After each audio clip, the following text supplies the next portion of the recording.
आबासाहेबांना लहानपणापासून कॉम्प्युटर आणि मोबाईल याची खूप आवड होती आणि त्यांनी ते क्षेत्र कॉम्प्युटर इंजिनिअरिंग निवडलं आणि आज तो त्याच क्षेत्रामध्ये इंजिनिअरिंग ह्या पदावर पर्सिस्टंट सिस्टीम येथे कार्यरत आहे. आज मितालीचा साखरपुडा आहे. ती माझी पुतणी लागते आहे आणि तिच्याविषयी मला सांगायचं म्हणजे तिचं कौतुक करण्यासारखं असं आहे की लहानपणापासून तिचा स्वभाव खूप समजूतदारपणा तिच्या मुळातच आहे, तिच्या अंगात.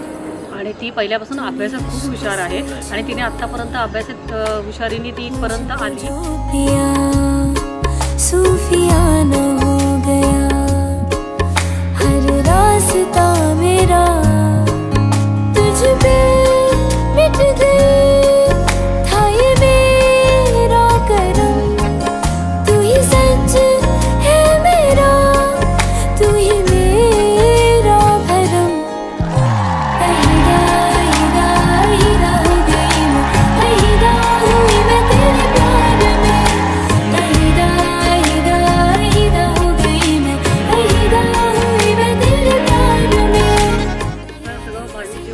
चांगलं सुखाचं होऊन दे आणि त्यांना आमचा सगळ्यांचा आशीर्वाद.